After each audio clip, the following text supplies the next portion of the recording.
Hello friends, आज हम पढ़ेंगे सार्थक और निरर्थक शब्द कि आखिर ये शब्द होते कैसे हैं। अगर आपको ये वीडियो अच्छा लगे तो प्लीज लाइक करें, कमेंट्स करें, शेयर करें। चैनल पर नए हैं तो प्लीज सब्सक्राइब करें। तो चलिए अब हम वीडियो शुरू करते हैं। पहले मैं अपने वर्णों और मात्राओं के बारे में जाना है। अब उन्हीं वर्णों के मेल से बने शब्दों के बारे में जानेंगे। तो आपको पता है कि वर्ण और शब्द क्या होते हैं?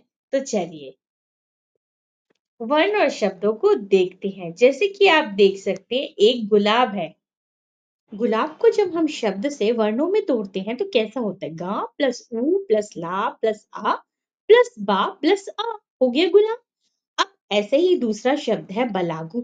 बलागु को भी जब हम तोड़ते हैं तो बा प्लस आ प्लस ला प्लस आ प्लस गा प्लस ऊ।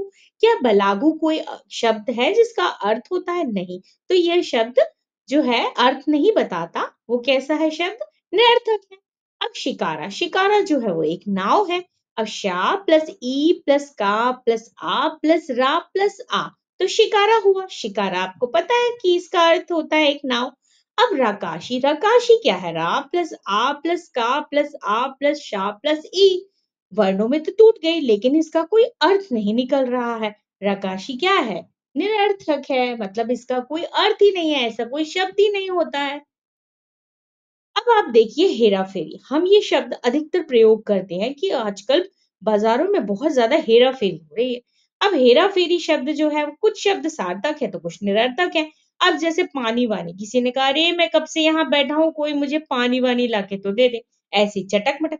आजकल की लड़कियों को तो बस चटक मटक के घूमने जाना होता है। खाना वाना, अरे मुझे बहुत भूख लगी है, कोई खाना वाना दे दो।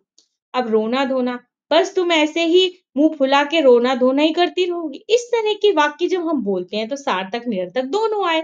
अब आपने देखा गुलाब और शिकार, जो शिकारा जो है उनके अर्थ निकल रहे हैं तो वो सार्थक हुए। जबकि बलागु और राकाही शब्द का कोई अर्थ नहीं निकल रहा था तो वो शब्द कौन से हुए?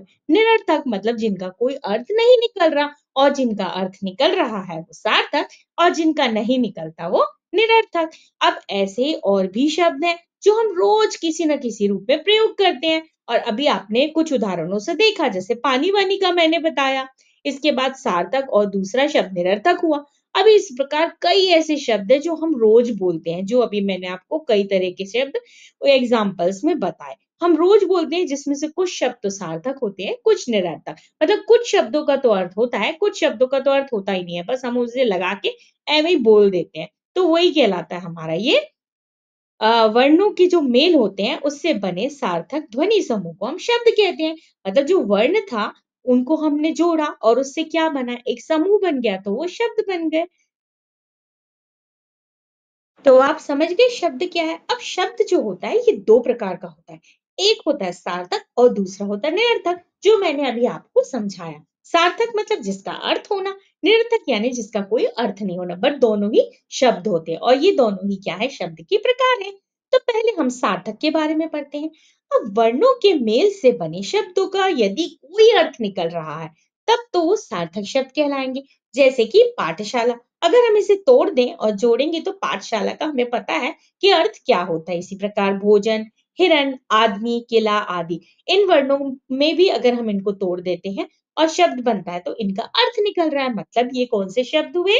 सार्थक शब्द हुए। चलिए अब हम देखते हैं निरर्थक शब्द। अब जिन शब्दों का कोई अर्थ ही नहीं होता उन्हें निरर्थक शब्द कहते हैं, चाहे हम उन्हें कितना भी तोड़ लें। अब जैसे लाश थपा, अब लाश थपा कोई शब्द होता है जिसका अर्थ होता नहीं।